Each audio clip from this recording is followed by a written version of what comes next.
spirit of reconciliation, I acknowledge the traditional custodians of country throughout Australia and their connections to land, sea and community. I pay my respects to their elders, past and present, and extend that respect to all Aboriginal and Torres Strait Island peoples today. Welcome to Totally Lit, the podcast celebrating reading, writing and creating literature. I'm your host, Ky Garvey. Thank you for listening. This episode, I chat with the incredible Angela Slatter. Angela is the author of All the Murmuring Bones, The Path of Thorns and The Briar Book of the Dead. All are gothic fantasies set in the world of the Sourdough, Bitterwood and Tellurwife collections. The Crimson Road is coming out in 2025 and will be a vampire novel set in the same universe. Angela has won a World Fantasy Award, a British Fantasy Award, a Ditmar, a Shirley Jackson Award, 3 Australian Shadows Awards and 8 Aurealis Awards. And that is just the tip of the iceberg. I haven't even mentioned her short story collections. To top it all off, she has an MA and a PhD in creative writing. And just as an aside, she does all this while having amazing hair, killer boots, and is an all-round amazing lady. I hope you enjoy our chat. Angela Slatter, welcome to Totally Lit. Thank you so much. I'm very excited to have you join me because I'm a little bit of a fangirl. I nearly always freak out every time I see you in real life. It's the height. So, my first question for you really is what is the weirdest thing that has happened to you in real life when meeting your readers? oh gosh, the list is endless. Sometimes people will come up to you and explain to you that you ignored them one day, or you don't look like your photo, or something like that. There's a whole list of impossible reasons that you can't control. So generally, I just sort of say to people, if I'm going to conventions, come up and introduce yourself. There is a really good chance that you won't recognize me because my hair has changed, or I won't recognize you because nobody looks like their internet photos. Well, you do try to look as professional and authorly in photos. I find when I'm getting headshots, I'm like, oh, I want to look exactly the way I'd like the world to think I look. But right now, I'm no makeup, flat hair. I'm not really a book goblin, so I do not look like the photos that were taken 4 years ago. So. But I always worry that I'm single white femaling a bit, because I'm like, when I see a post and you get going to the hairdressers, I'm like, oh, I could look like that. I should go to that hairdresser. And just to tell the audience, I did run into an event of Angela's just to show her my boots and then ran away again. So it was very important for you to see them. It was very important. And in case anyone's wondering, it's the Doc Martens, the Vondas with the roses on it. Oh, I love them so much. And it does make me very happy that you have a pair as well. Now, you are a PhD as well. Do you tell me what your PhD is in? My PhD was a long and winding road, and what I ended with was not what I started with, but what I entered with was the mosaic collection, a sourdough and other stories. And the exegesis I wrote about it was using how short stories are, how they work on a kind of involuntary memory principle by reminding us of things that we feel like we know. And that might just be because we've read fairy stories before. So there are things that immediately sort of flag for us. So we feel a sense of familiarity. At its simplest, it's the words once upon a time. Because if I say that, everyone goes, oh, fairy story, folk tale. I'm going to sit down. Someone's reading to me. So it was about that, and it was how you build a story in fragments for a mosaic collection. So what are the things that I've done with those collections, Sourdough, Bitterwood, and the Tellurwife? They're all short stories, but you might see a character in one story who's the main focus. It's the first person, but you might see them later on in a different story, and they're older, and they're just walking through, or they might just be mentioned. They've become a legend. They who know they may or may not be alive. So it's just that kind of, it gives a reader a greater idea of the world from various angles. So that was the sort of thing I was doing with my PhD. So it's PhD in creative writing. Do you think that you need a background in fairy tales to write the type of stories that you write? I think you need a passing familiarity with them if you're going to write them, but I don't think you need a PhD in them. I did a PhD because I wanted to know more about literature, which is not necessarily the same thing as knowing about writing. So those things were very different. I probably learned more about writing per se when I was working at the Queensland Writers Centre for 3 years as the membership coordinator, because one of the things I would do would be I'd sit on the front desk and I would listen to the courses that were being given by actual writers rather than, sneaky learning. Eavesdropping completely. Osmosis. Let us call it a supervisory position. And it was great. So I got to listen to courses from people like Kate Kennedy and also, Venny Armano. So it was across the spectrum from literary to speculative, romance, historical, memoir. Patty Miller did a course for us there. So I got to listen to the lot, and it was just really helpful for me. In terms of literature, that was what the PhD was for, because that was just sort of feeding my voracious brain that wants to know more about the theory of literature and why people write what they do and how it reflects different times in society and people's position at different times, that sort of thing. So I think, if you say I'm going to write a fairy tale, you should have at least read one. So you have a familiarity with the shape and the rhythm and the kind of thing it's meant to do, which is have a lesson in it. You can use kind of stock characters, but you don't want them to be stereotypes. And there are particular sort of tropes that you want to use. There'll be a villain, there might be a fairy godmother, there might be a bold young man or a bold young woman. Is your villain possibly an outspoken older woman? In which case, is she really the villain? So I was about to say, couldn't she be the hero? Absolutely. And if you read my stuff, she probably is the hero coming through. As I'm transitioning into that crone-like stage of my life myself. So what I found writing, I've written one fairy tale, and I found, just because I've read so many and been brought up in that Disney movie, just been enveloped by those, that I found the rhythm really easy to pick up and throw the tropes in and that sort of thing. When you're writing, because you are very creative and very prolific, where are you getting your ideas from? Are you sticking to the tropes, or are you being inventive and creative as you go? I'm trying to be inventive and creative as I go, but also I think for me, I'm keeping my 1 foot in the tradition, so I'm connected to it. So if I write a wolf in the woods, you will recognize that that's probably going to have some kind of Little Red Riding Hood element to it, but it's what you do with the wolf, or what you have the wolf doing. The first Little Red Riding Hood version I wrote is called Red Scheme, and it was about, sometimes mothers and daughters have fraught relationships, and sometimes daughters will find they have a better relationship with their grandmother because grandmother's been through some shit, so she's possibly less stressed than mum is, so there might be a more easy relationship there.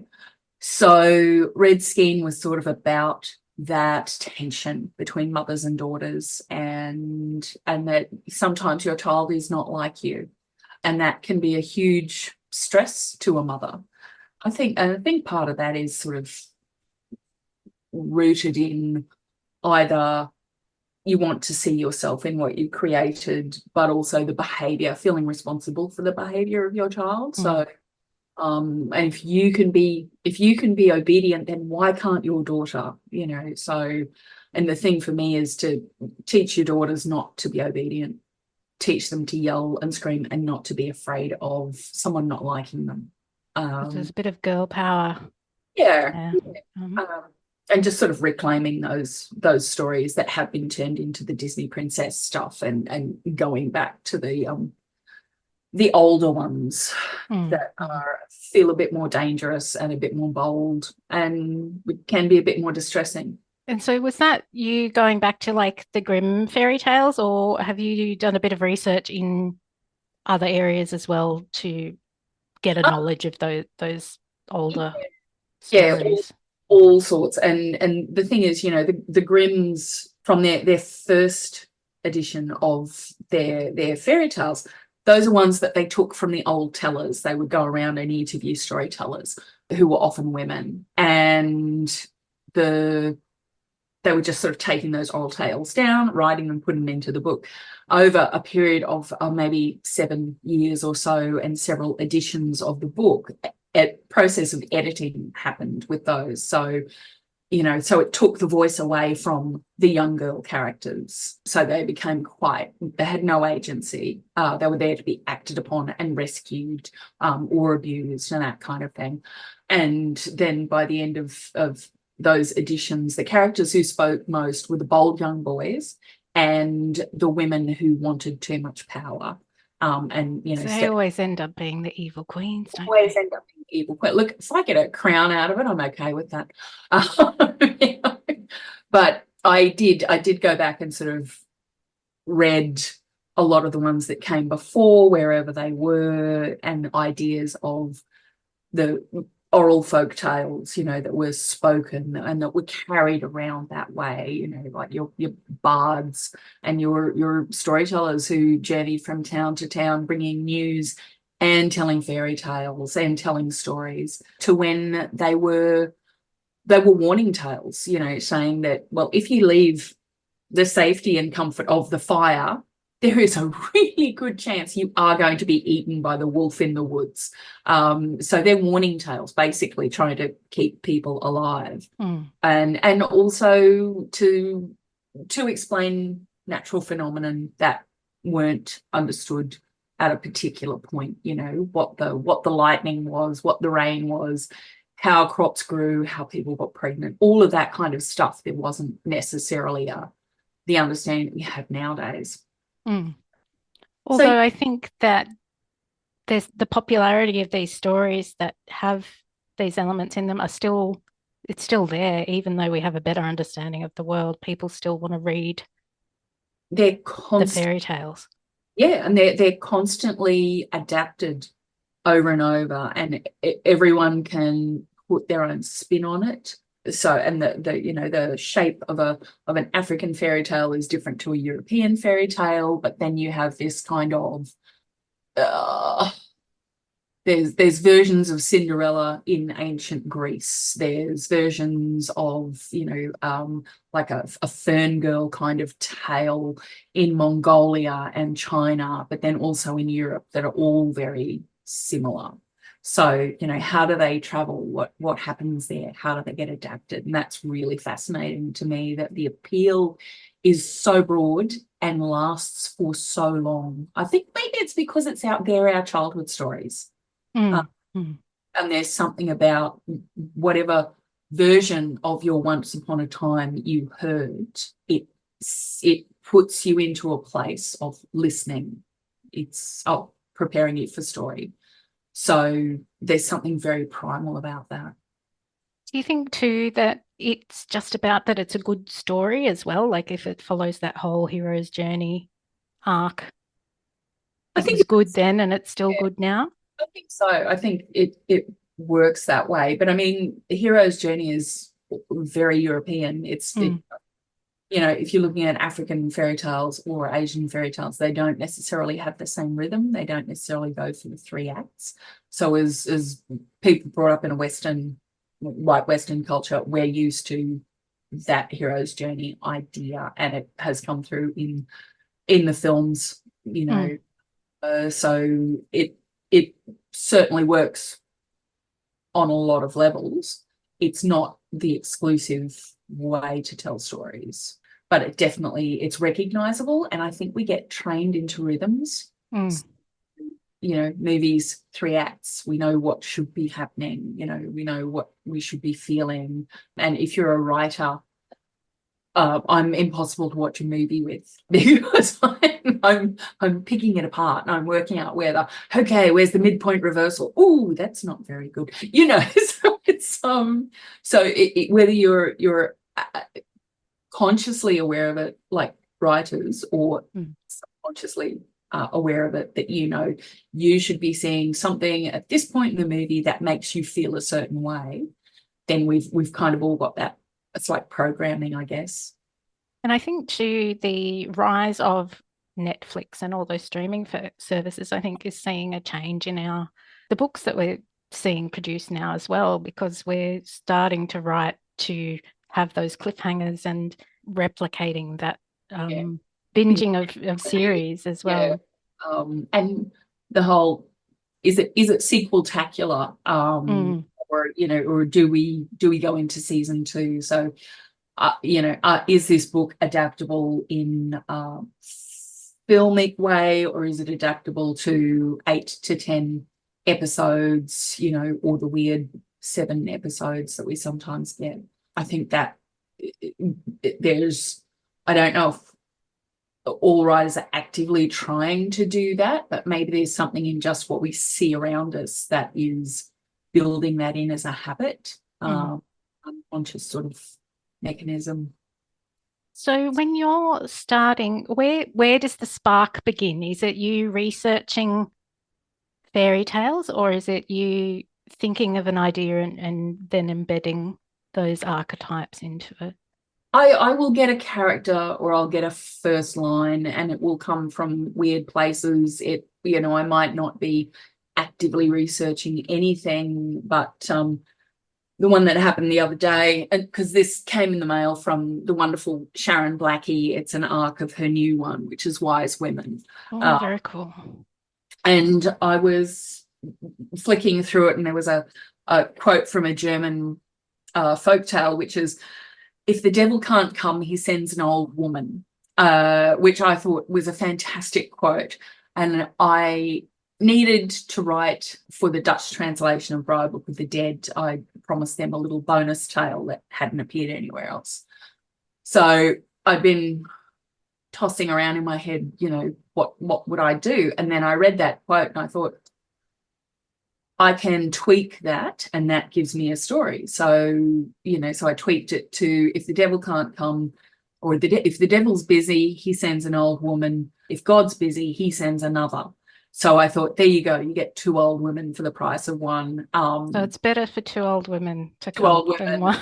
Yeah, it's sort of like, who's are they both good? Are they both bad? Is it one of each, or is it just a ridiculous idea that an old woman is inherently evil? So if a group of old women arrive, is that a coven? That's a coven.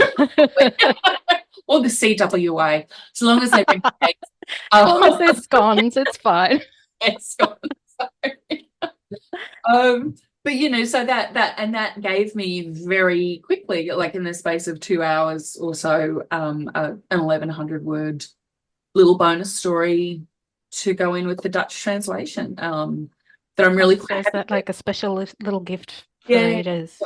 Yeah. So that's that kind of thing, or it'll start with a voice. It'll start with someone, a character saying something, or sometimes I see the end of the Path of Thorns, which is the second Gothic novel.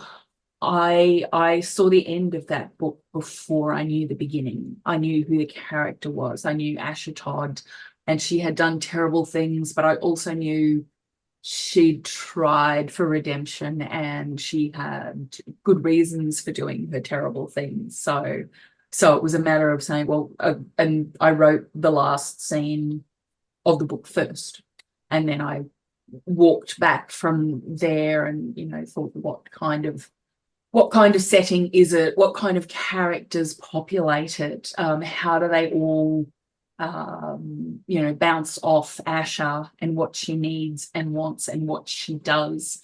Are they useful to her? Are they obstructions?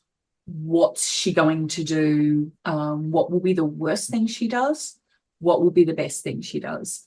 So that's kind of how I go through that. With the Briar Book of the Dead, which is the most recent novel, I had Ellie Briar in my head. When I started, she had a different name, but I knew that I just wanted this.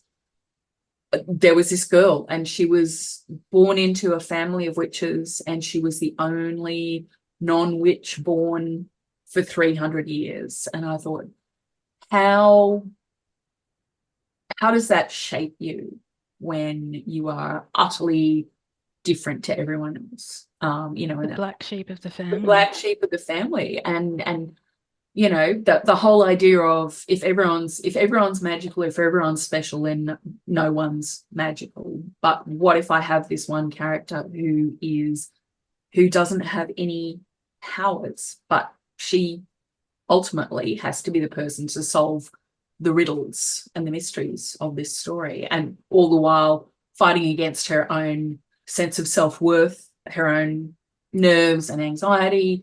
And also, families will, whether they think about it or not, they will often just try to destroy you because it's a hobby. They know all your buttons and they will push them. So how does Ellie manage that? Knowing you're loved, but also knowing you're getting picked on by the people who love you and that you love. It's interesting that you can't choose your family. Can't choose. And yet you love them. Yes.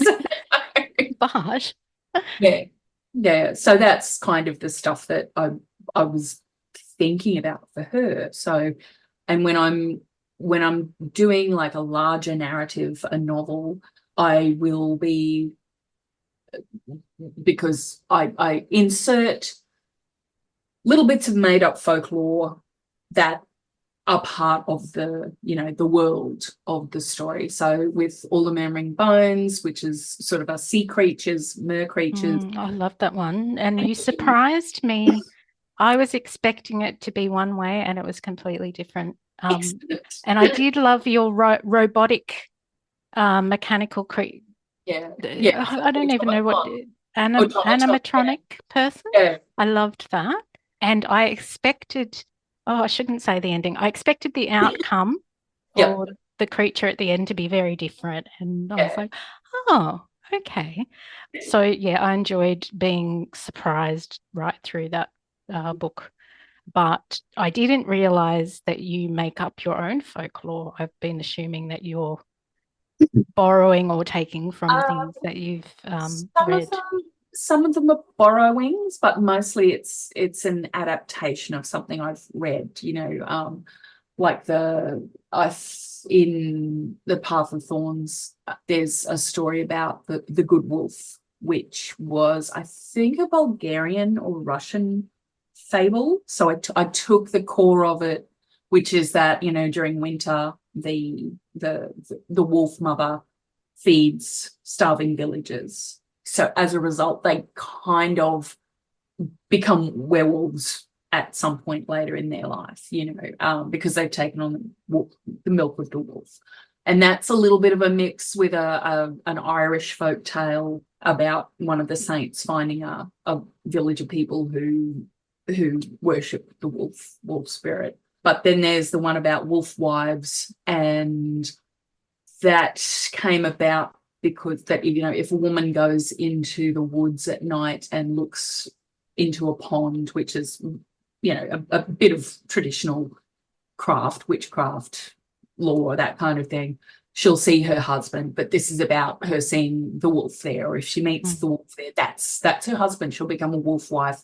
She'll have a particular kind of life. And that's based on, me thinking about, women in the forest and images in the water, and what if that was the sort of husband you chose because they're very faithful. Yeah, so that's, a whole range of things that sort of come in. So a lot of it is a little foot in an existing story, and a lot of me just going what if and going a bit nuts. How long does that world building take for you when you're sitting down to write a novel? Are we talking months of thinking that through, or does it come quite quickly to you? I think because when I started all the sourdough with the, sourdough and other stories, I was thinking our world, but if fairy tales were real. So if magic worked, not a Harry Pottery kind of a thing, but that if the small pieces of magic that people did actually worked. So, and that's, for me, it's partially lazy because I don't have the stamina to go and rethink everything to make an entirely new fantasy world. So I thought if it's, and again, it's that familiarity. So if I make a story setting feel familiar, readers will settle into it sooner. Is that working smarter, not harder? I think so. Yes, let's call it that rather than lazy. And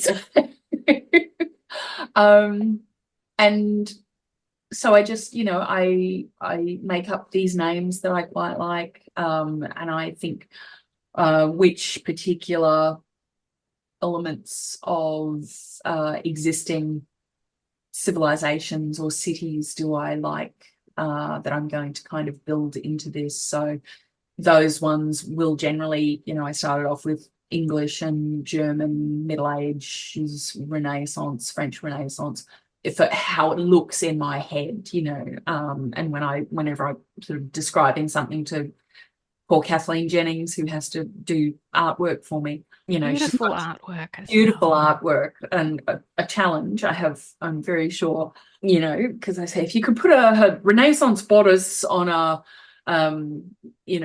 Victorian era skirt, that would be perfect. And she rolls her eyes and she goes off and does it. So it's, and the age of cathedrals. So what sort of cathedrals do these look like? So part of that is, what can I pick from the world that exists that maybe looks a bit magical anyway? And so the setting is a big part of it, and just to get that familiarity for people. Kim Wilkins talks about how do you get a reader into a speculative fiction story, and she analyzes Neil Gaiman's Harlequin Heart. Mm-hmm. And it starts with describing a diner, just an ordinary 1960s, 1970s American diner. So you meet the ordinary thing first, the recognizable thing first. And so you go, okay, yeah, I can see this in my mind's eye. I know what it looks like. Then he introduces the weird elements. But by then, you're already settled. You've already put yourself into the padded booth in the diner. You're sitting there, you're committed, you're going to see what happens next. So you stay there. So that's partially what I have always wanted to do with my stories, is how do I get a reader in very quickly? What situation do I show them and talk them through? Suck them in before they even realise. Yes. So there you go. Weirdly manipulative, Angela. Well done. Like all the memory bones, the opening chapter is kind of risky because it's all description of the history of this place. But the opening line, see here, this house on the cliff. So it's kind of like you go, yes, I can see it. Tell me more. And it winds through the history of these O'Malleys, who had been this once great family. And now the ending comes down to one daughter of the house left, and it's all going to fall, except there is one old lady with her plant. What's going to happen? So you move on. The Path of Thorns starts with Asha in a carriage, and she sort of says, she lists all these places she's been, And she says, I have been all these places. The trip could have been shorter, but I have my reasons for not being traced. So you go, all right, I'm with you. I want to know about this. And the Briar Book of the Dead is Ellie sort of hiding from her grandmother, as an adult in the garden, but also dreaming of her failed initiation as a witch when she was 8 and what went wrong. And, we get her now. She's sort of 19 or so. And that's the thing that's haunted her forever. So that's the start of that story. And you go, all right, well, who is she now? What's happening now? How does she manage this world where she's the only non-witch, to the point where the people in the town also think she's a little bit of a joke. So how does she turn this around? So it's about making that familiarity there that makes a reader want to find out more. So I think that's how I start, And what sort of headspace do you need to be in when you start a book? Do you need to be clear-headed and ready to go, or are you a person that can write in whatever space you have? If I'm in the zone for writing, I can write wherever I need to. My friend Rob Shearman sort of walks around London scribbling in a notebook, and he's frequently almost run over by buses. But I do tend to sit down with it's safer that way. Do not be a mobile target from a bus. Don't play with the traffic. So if I get an idea, I generally am picked up by it, and I want to put this down on paper, and I don't want to forget them. So if I don't have a notebook or I'm somewhere, I'll be typing an email to myself in the phone and sending that, with a line or a character, and every bit of information I can put there that will help me recreate the richness of that idea when I come somewhere that I can write. Pamela Freeman is entirely different. She says, if I forget it, then it wasn't a very good idea anyway. Okay. So if she has a thought in the car, she's not going to write on Post-its or send herself emails. She just says that if the idea was that good, it will stand in my memory. It'll stand on its own and it'll remain. I could not live like that. So I'm a bit of a goldfish at the moment. I would be in big trouble trying to do it like that. Although I am a pantser in terms of I sit down and write in one go. So I haven't planned anything, but that I'm really at picture book and short story stage. And I have a novel, but fear is holding me back. I do just need to sit down and do it. And I'm like, if I can't do it in one go, I don't think I can do it. It's like eating an elephant. You have to do it one bite at a time, which is why I have a kind of a spreadsheet that I plug ideas into, and some of the chapter columns are empty for a really long time. But if I can figure out an idea for each turning point, for the midpoint reversal, for the climax, then I'm okay.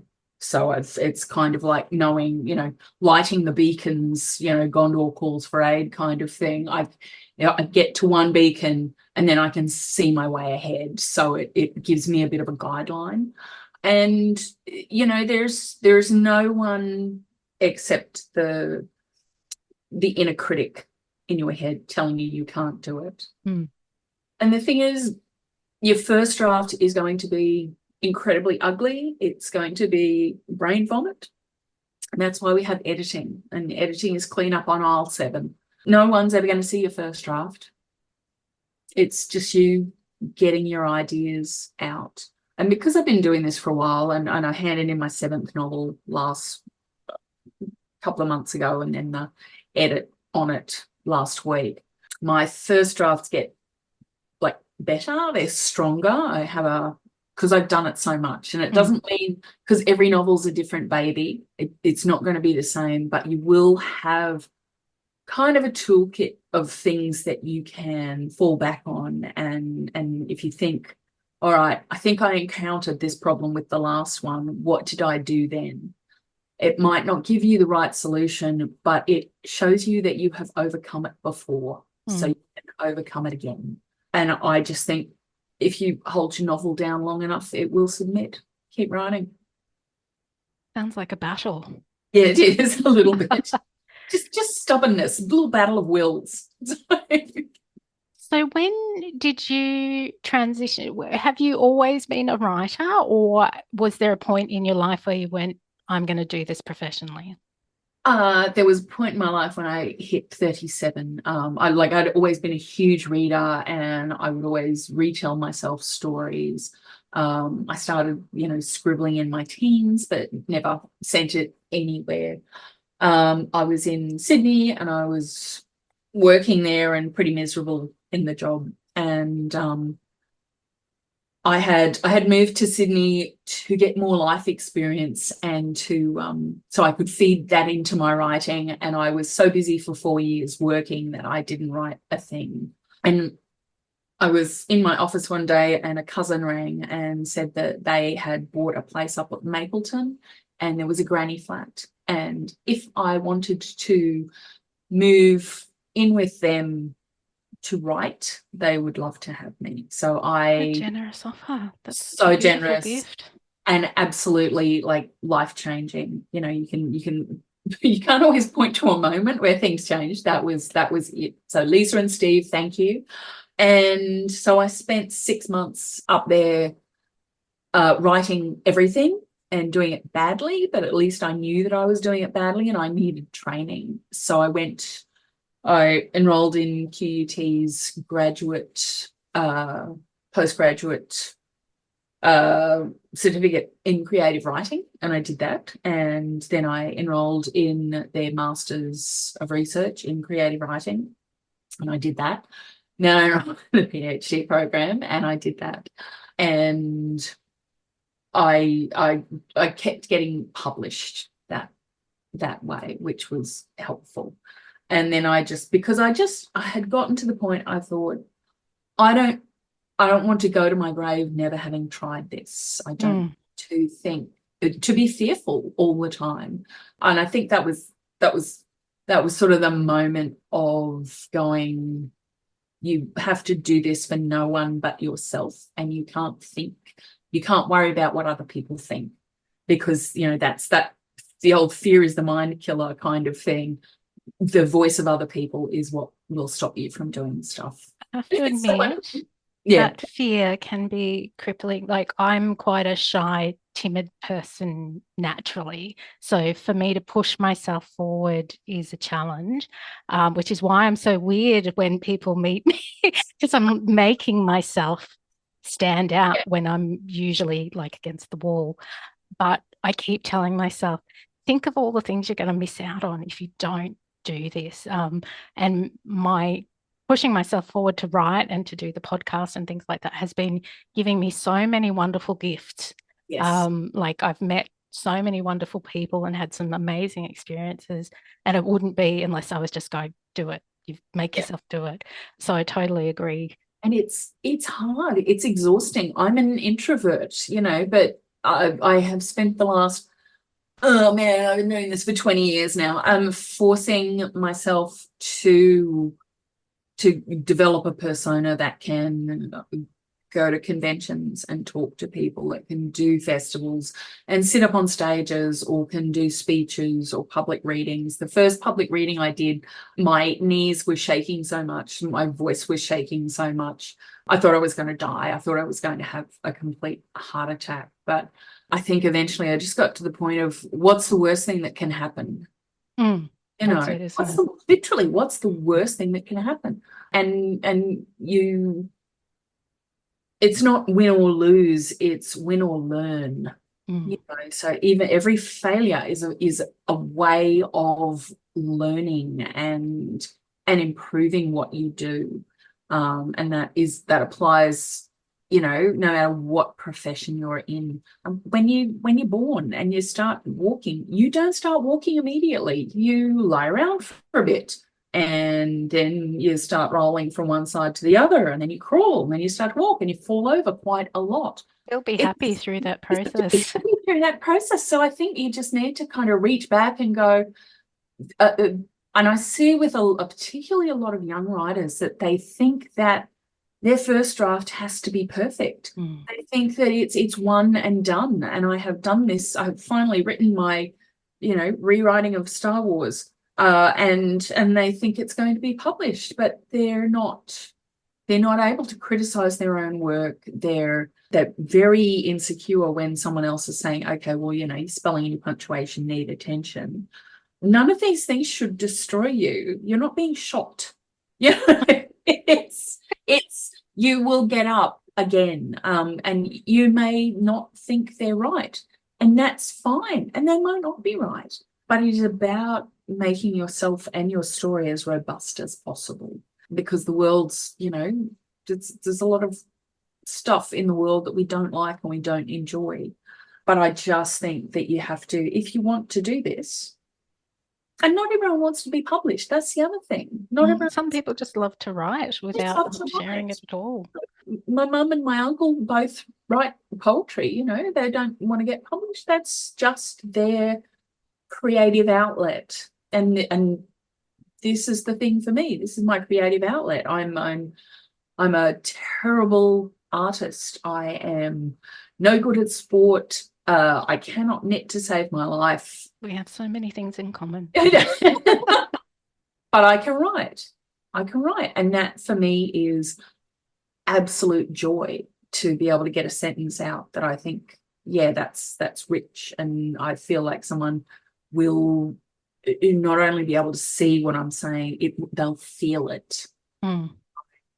I do love when I'm reading people's work and their sentences are so beautifully constructed, like you can feel it. And like I read Al Campbell's book earlier this year, and it did resonate with me because we have some life history that is similar.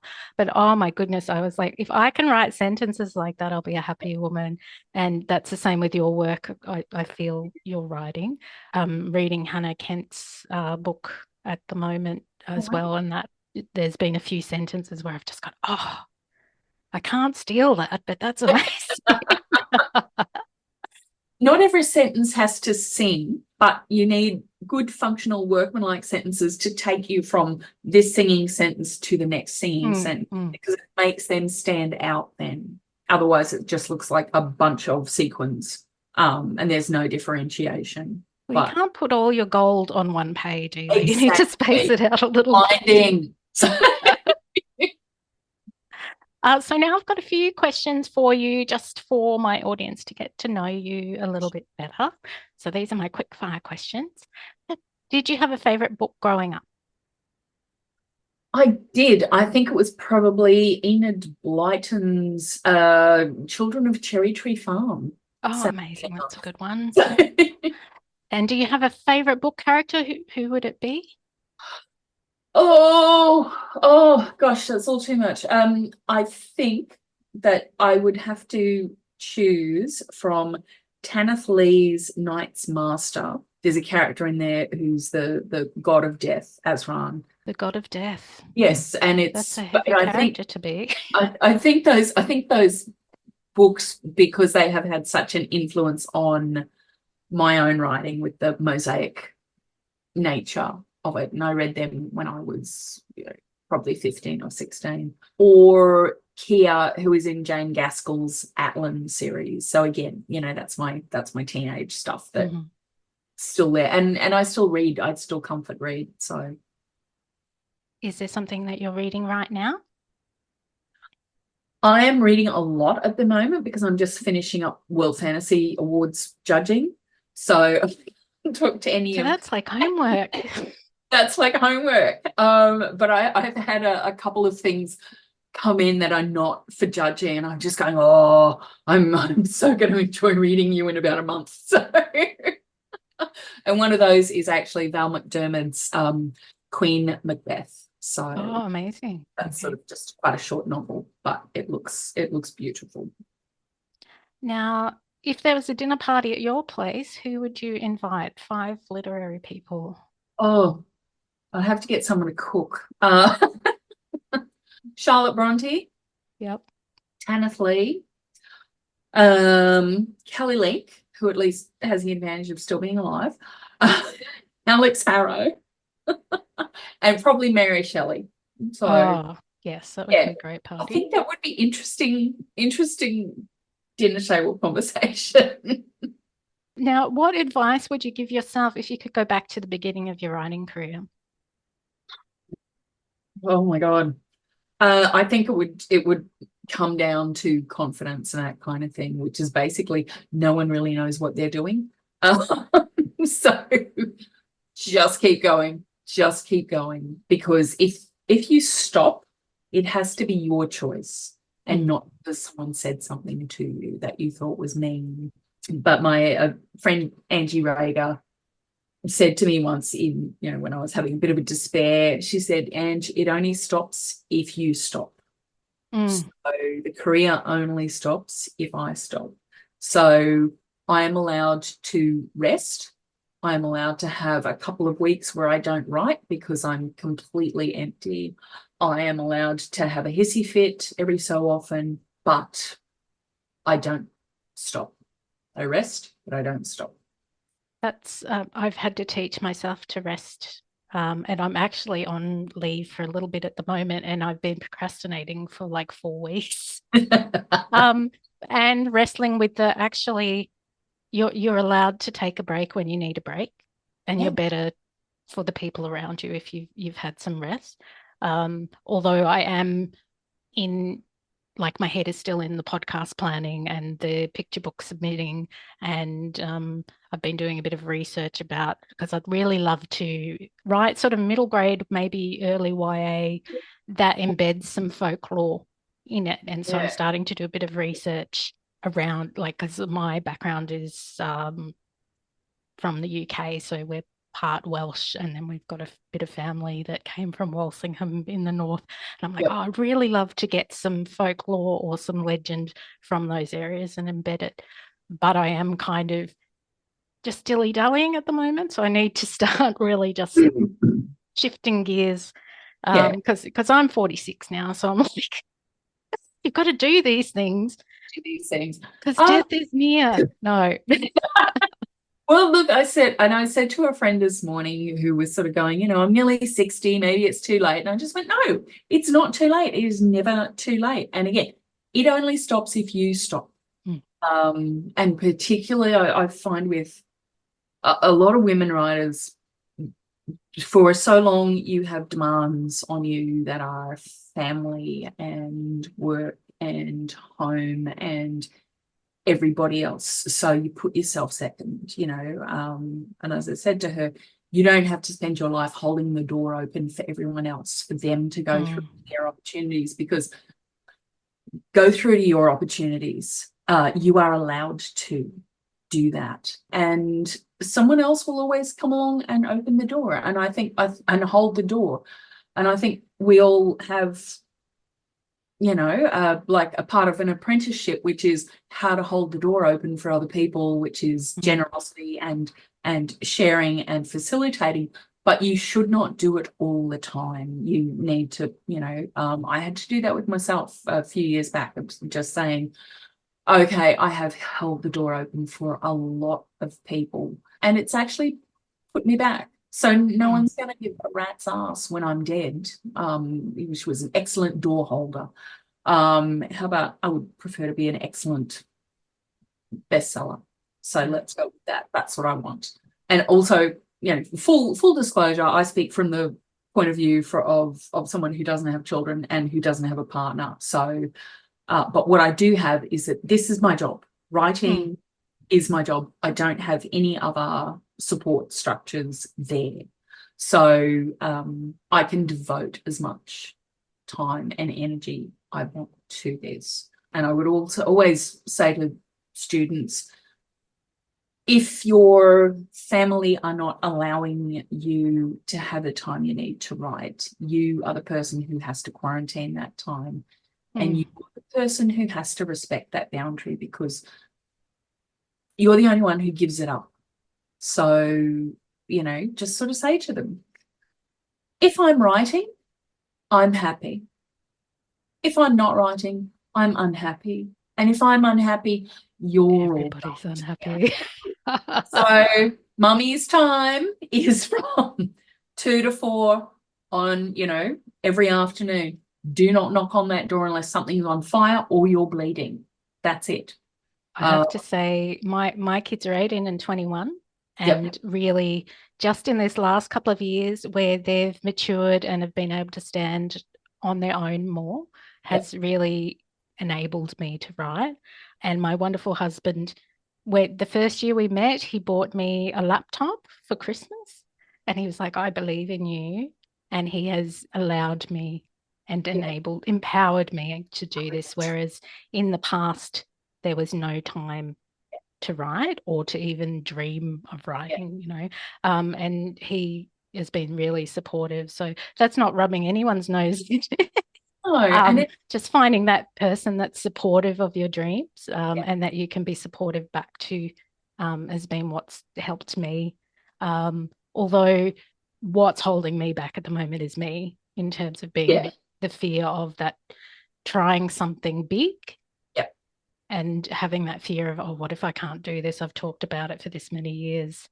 I do have my little picture book out, but how many words was that? That was quite short. That's how we start. We start small. We start with, that's it's not crawling, but it's, it's the first steps. So your challenge for your time off, just chapter 1.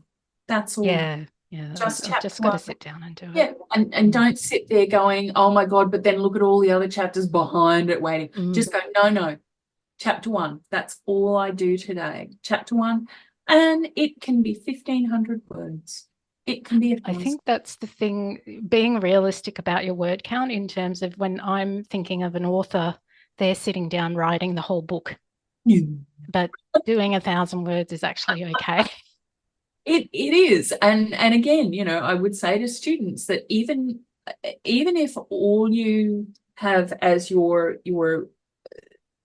goal for word count, if it's 50 words a day, it's 50 words you didn't have before. And at the end of 7 days, you will have 350 words, which can be a quarter of a chapter. So it's not nothing. Nothing is when you just say, I don't have time to write 1,000 words, therefore I won't do any at all. 50 words a day, you will get there. Inspiration. Thank you, Angela. And keep in mind, this is all shit I have struggled with. So my solutions won't work for everybody, but they will give you some ideas. And I think you've effectively done the apprenticeship. Like you're the master now. So you've got the Briar Book of the Dead that is out this year, so people can buy this now. Yeah. Have you got any other projects on the boil? I am currently writing a novella for Tor, which is just sort of it's kind of folk horror, leaning into that little bit of The Omen, a little bit of women's lives and the fear of what happens if we lose all that we are. What's left? What do we do? So that's what I'm working on at the moment. I'm about halfway through that, and they're a bit easier to do than a novel because they're a quarter of the length. So it has the same sort of structure, but it's not quite as it's not quite the marathon that a novel is. So I've got that, and I have about 3 short stories that I'm commissioned to do, and I have to finish off.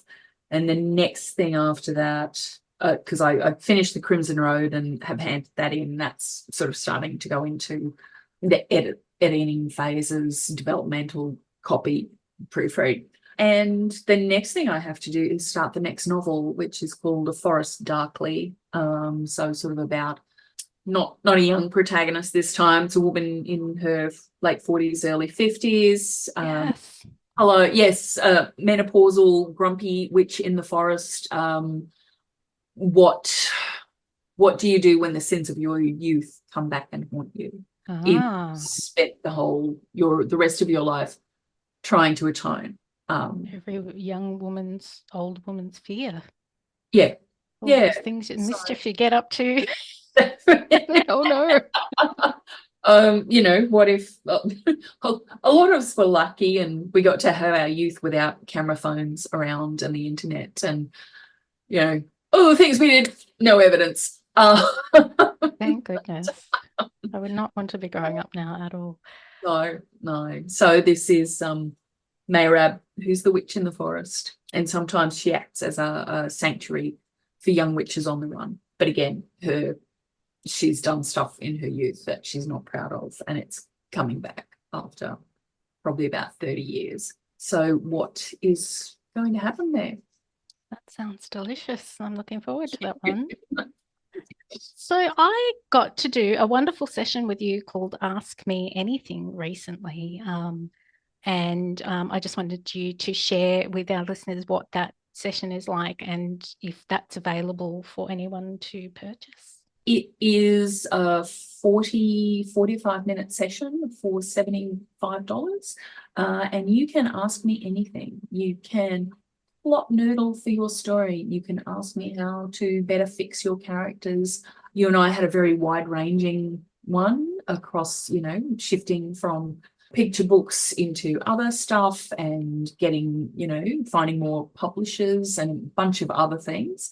I had one with a debut writer the other week who said she needs to work on how she writes her villains. So we had 45 minutes of talking about making a villain who is worthy of your hero or heroine. If you want to ask about how to approach publishers, where to find publishers, where to find agents, how to approach them. I won't read anything for you because that's a different service that's on my website.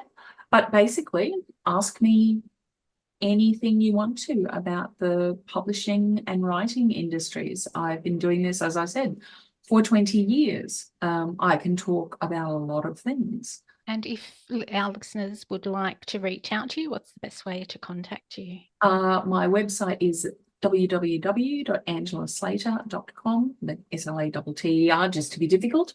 Or you can email me on me@angelaslatter.com. Amazing. And I found that so valuable, that session with you and the follow-up that you gave me. So yeah, that was a lot of value as well, which I think when you're reaching out to people in the industry, like sometimes you do need to be careful of who you're getting your advice from. So yeah, I found that was really, you pointed me in the right direction. So I really appreciated that. You're welcome. Well, thank you so much for joining me, Angela. I could talk to you for hours, but I will let you go. Yeah, I look forward to seeing you out in the wild. Thank you so much. No worries. Totally Lit is an independent podcast. You can help support us to continue to chat with wonderful Australian creatives by leaving a review on iTunes or sharing our socials with your friends. You can also make a contribution at www.buymeacoffee.com/totallylit. For those of you who know me, I am a kind of a caffeine addict, so you can keep me fueled with caffeine, and this will also help with equipment and podcasting platform fees. I love to interact with our listeners, so feel free to say hello either by email or social media. You can catch me at Totallylitpodcast@gmail.com, or my Facebook page is Totally Lit Podcast. I've also created a Facebook group called Totally Lit Writing Community. It's a space to continue the conversation and share your writing successes, events, launches, and latest projects. Jump into the group and say hello. Thank you for listening to Totally Lit, and don't forget to go out into the world to read, write, create, ignite.